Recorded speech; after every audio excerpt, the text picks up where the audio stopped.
de Deus. Ele vai nessas palmeiras aí, gente. Ele vai bater. Gente, Ó, o cara até parou, tá parado vendo? ali, Ou não é pra frente dele? Gente, ele tá fazendo uma barreira.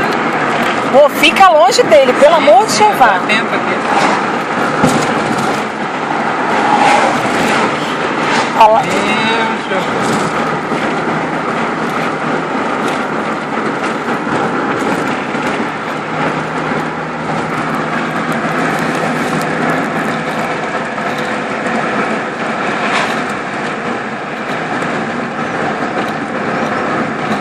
Lá na hora da curva pra esquerda, como é que ele vai lá? Olha, Ele vai ter. Márcio, tá muito perto.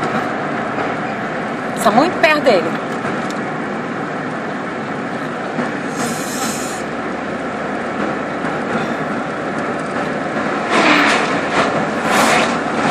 MRX, o que? A placa dele? Sheila, você tá conseguindo ver a placa dele? Não.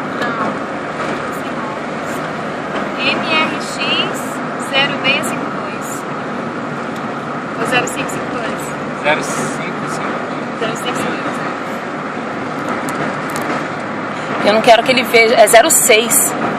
06 mesmo? Eu acho que é 6 mesmo.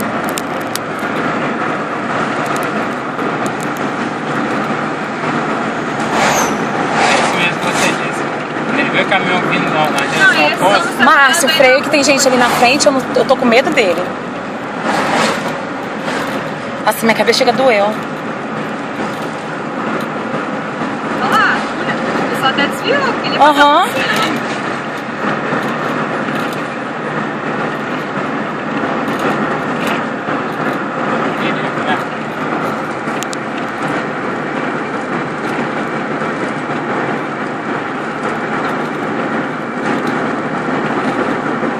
ai, ai, ai, ai, ai, ai.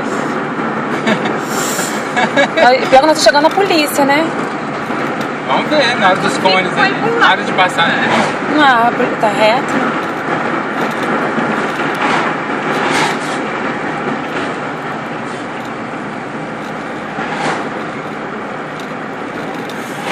Agora eu achei que ele fosse pegar no também meio achei que fio. fosse parar dele. Achei que ele fosse encostar no meio fio.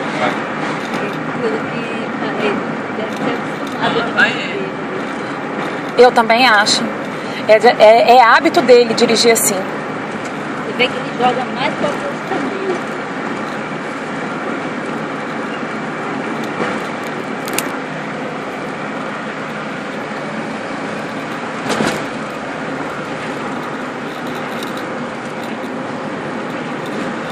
Sai logo fora disso? Vai.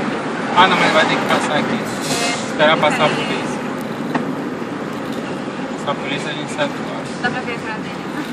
Na hora que for passar do lado dele, Vai conseguir, né? Diminui, né? Tá reto também aqui. é o cone. Os cones não estão zigue-zague. Ele- Você vai passar, fala que eu vou virar antes o tablet, hein? Tá. Eu quero ver se consigo filmar ele.